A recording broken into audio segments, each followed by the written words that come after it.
ಸಾರಿಗೆ ನೌಕರರ ಮುಷ್ಕರದ ಬಗ್ಗೆ ಇಂಚಿಂಚು ಮಾಹಿತಿಯನ್ನ ನೀಡ್ತಾ ಹೋಗ್ತೀನಿ. ಅದಕ್ಕೂ ಮುನ್ನ ಒಂದು ಮೇಜರ್ ಅಪ್ಡೇಟ್ ಬರ್ತಾ ಇದೆ. ಸ್ಯಾಂಡಲ್ವುಡ್ನ ಯುವ ನಟ ಸಂತೋಷ್ ಬಾಲರಾಜ್ ನಿಧನ ಹೊಂದಿದ್ದಾರೆ ಅನ್ನುವಂಥ ಮಾಹಿತಿ ಸಿಗ್ತಾ ಇದೆ. ಹಿರಿಯ ನಿರ್ಮಾಪಕ ಆನೇಕಲ್ ಬಾಲರಾಜ್ ಅವರ ಪುತ್ರ ಸಂತೋಷ್ ಬಾಲರಾಜ್ ಯುವ ನಟ ಸಾವನ್ನಪ್ಪಿದ್ದಾರೆ. ಜಾಂಡಿಸ್ನಿಂದ ಬಳಲ್ತಾ ಇದ್ರು ಸಂತೋಷ್ ಬಾಲರಾಜ್ ಬೆಂಗಳೂರಿನ ಸಾಗರ್ ಅಪೋಲೋ ಆಸ್ಪತ್ರೆಯಲ್ಲಿ ಕೊನೆಯುಸಿರನ್ನ ಎಳೆದಿದ್ದಾರೆ. ಕುಮಾರಸ್ವಾಮಿ ಲೇಔಟ್ನಲ್ಲಿರುವಂತಹ ಸಾಗರ್ ಅಪೋಲೋ ಹಾಸ್ಪಿಟಲ್, ಕರಿಯಾ 2, ಕೆಂಪ, ಗಣಪ, ಬರ್ಕ್ಲಿ, ಸತ್ಯ ಸಿನಿಮಾಗಳಲ್ಲಿ ನಟನೆಯನ್ನ ಮಾಡಿದ್ರು. ಐಸಿಯುನಲ್ಲಿ ಚಿಕಿತ್ಸೆ ಪಡ್ಕೊಳ್ತಾ ಇದ್ರು ಸಂತೋಷ್ ಬಾಲರಾಜ್. ಜಾಂಡಿಸ್ನಿಂದ ಬಳಲ್ತಾ ಇದ್ರು. ಬೆಳಿಗ್ಗೆ 9:30 ಸುಮಾರಿಗೆ ಕೊನೆಯುಸಿರೆಳೆದಿದ್ದಾರೆ ಯುವ ನಟ ಸಂತೋಷ್ ಬಾಲರಾಜ್. ಹಿರಿಯ ನಿರ್ಮಾಪಕ ಆನೇಕಲ್ ಬಾಲರಾಜ್ ಅವರ ಪುತ್ರ. ವಾರದ ಹಿಂದಷ್ಟೇ ಆಸ್ಪತ್ರೆಗೆ ದಾಖಲಾಗಿದ್ರು ಸಂತೋಷ್ ಬಾಲರಾಜ್. ನೋಡಿ, ನೀವು ಅವ್ರನ್ನ ಅನೇಕ ಸಿನಿಮಾಗಳಲ್ಲಿ ನೋಡಿರ್ತೀರಿ. ಕರಿಯಾ 2 ಇರಬಹುದು, ಕೆಂಪ ಇರಬಹುದು, ಗಣಪ ಇರಬಹುದು. ಗಣಪ ಸಿನಿಮಾದ ಸಾಂಗ್ ಕೂಡ ತುಂಬಾ ಹಿಟ್ಟಾಗಿತ್ತು. ಬರ್ಕ್ಲಿ ಇರ್ಬೋದು, ಸತ್ಯ ಸಿನಿಮಾಗಳಲ್ಲಿ ನಟನೆಯನ್ನು ಮಾಡಿದರು. ಬಹಳಷ್ಟು ಚಿತ್ರಗಳನ್ನು ಮಾಡಬೇಕು, ಬಹಳಷ್ಟು ಚಿತ್ರಗಳಲ್ಲಿ ನಟಿಸಬೇಕು ಅನ್ನುವಂಥ ಆಕಾಂಕ್ಷೆಯನ್ನು ಕೂಡ ಇಟ್ಕೊಂಡಿದ್ರು. ಆದರೆ ಜಾಂಡಿಸ್ನಿಂದ ಬಳಲ್ತಿದ್ದು. ಕಳೆದ ಒಂದು ವಾರದ ಹಿಂದಷ್ಟೇ ಸಾಗರ್ ಅಪೋಲೋ ಹಾಸ್ಪಿಟ್ಲಿಗೆ ದಾಖಲಾಗಿದ್ರು.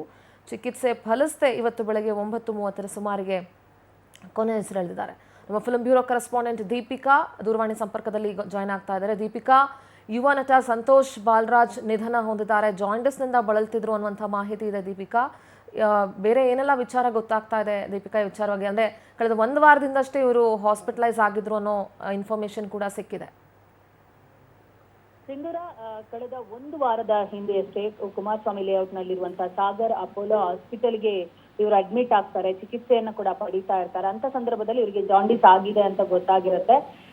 ಆ ಜಾಂಡಿಸ್ ಎಲ್ಲ ಮೈಗೆಲ್ಲ ಹರಡಿ ಅವರು ಕೋಮಾ ಸ್ಥಿತಿಗೆ ತಲುಪಿ ಐಸಿಯುನಲ್ಲಿ ಚಿಕಿತ್ಸೆಯನ್ನ ಪಡಿತಾ ಇರ್ತಾರೆ. ಆದ್ರೆ ಚಿಕಿತ್ಸೆ ಫಲಕಾರಿಯಾಗದೆ ಇಂದು ಬೆಳಗ್ಗೆ 9:30 ಸುಮಾರಿಗೆ ಕೊನೆಯುಸಿರನ್ನ ಎಳೆದಿರುವಂತದ್ದು. ಸ್ಯಾಂಡಲ್ವುಡ್ ನ ಯುವ ನಟ, ಪ್ರತಿಭಾವಂತ ನಟ ಸಂತೋಷ್ ಬಾಲರಾಜ್ ಅಂತ ಅನ್ಬೋದು. ಯಾಕಂದ್ರೆ ಗಣಪ ಆಗಿರ್ಬೋದು, ಕರಿಯಾ 2 ಆಗಿರ್ಬೋದು, ಸತ್ಯ ಆಗಿರ್ಬೋದು, ಈ ಸಿನಿಮಾಗಳಲ್ಲಿ ನಾಯಕ ನಟನಾಗಿ ಇವ್ರು ಕಾಣಿಸ್ಕೊಂಡಿದ್ರು. ಸಾಕಷ್ಟು ಸಿನಿಮಾಗಳನ್ನ ಒಪ್ಕೊಳ್ಳೋದ್ರ ಮೂಲಕ ಚಿತ್ರರಂಗದಲ್ಲಿ ಒಂದು ಭರವಸೆಯನ್ನ ಕೂಡ ಮೂಡಿಸಿದ್ರು. ಆದ್ರೆ ಏಕಾಏಕಿ ಇವರಿಗೆ ಜಾಂಡಿಸ್ ಬಂದಿರೋದ್ರಿಂದ ಜಾಂಡಿಸ್ ಮೈಗೆಲ್ಲ ಹರಡಿ ಕೋಮಾ ಸ್ಥಿತಿಗೆ ಟರ್ನ್ ಆಗ್ತಾರೆ. ಕೋಮಾ ಸ್ಥಿತಿಯಿಂದ ಇದೀಗ ಸಾವನ್ನಪ್ಪಿರುವಂತದ್ದು. ಕಳೆದ ಒಂದು ವರ್ಷದ ಹಿಂದೆಯಷ್ಟೇ ಇವರ ತಂದೆ ನಿರ್ಮಾಪಕ ಆನೇಕಲ್ ಬಾಲರಾಜ್ ಅವರು ಸಾವನ್ನಪ್ಪಿರ್ತಾರೆ. ಇದರಿಂದ ಕೊಂಚ ಮಟ್ಟಿಗೆ ಸಂತೋಷ್ ಅವರು ಕುಗ್ಗಿ ಹೋಗಿರ್ತಾರೆ. ತಂದೆ ಸದಾ ಬೆನ್ನೆಲುಬಾಗಿ ಮಗನಿಗೆ ನಿಂತಿರ್ತಾರೆ. ಸಂತೋಷ್ ಅವರ ಸಿನಿಮಾಗಳಿಗೆ ಸದಾ ಸಪೋರ್ಟ್ ಅನ್ನ ಕೂಡ ಮಾಡ್ತಾ ಇರ್ತಾರೆ. ಆದ್ರೆ ತಂದೆಯನ್ನ ಕಳ್ಕೊಂಡ ನಂತರ ಇವರು ಕುಗ್ಗಿ ಹೋಗಿರ್ತಾರೆ. ನಂತರ ಒಂದಿಷ್ಟು ಮದ್ಯಪಾನಕ್ಕೆ ಕೂಡ ಒಳಗಾಗಿದ್ದಾರೆ ಅನ್ನುವಂತ ಮಾಹಿತಿ ಕೂಡ ಸಿಕ್ಕಿದೆ. ಸೊ ಈ ಕಾರಣಕ್ಕಾಗಿ ಜಾಂಡಿಸ್ ತಗುಲಿದ ಕಾರಣ ಮೈಗೆಲ್ಲ ಹರಡಿ ಒಂದು ಸಾವನ್ನಪ್ಪಿರುವಂತಹ ಘಟನೆ ನಡೆದಿರುವಂತದ್ದು. ಇನ್ನು ಗಣಪ ಸಿನಿಮಾ ಈಗಾಗಲೇ ಒಂದೊಳ್ಳೆಯ ಮಟ್ಟಿಗೆ ರೀಚ್ ಆಗಿರುವಂತಹ ಚಿತ್ರ.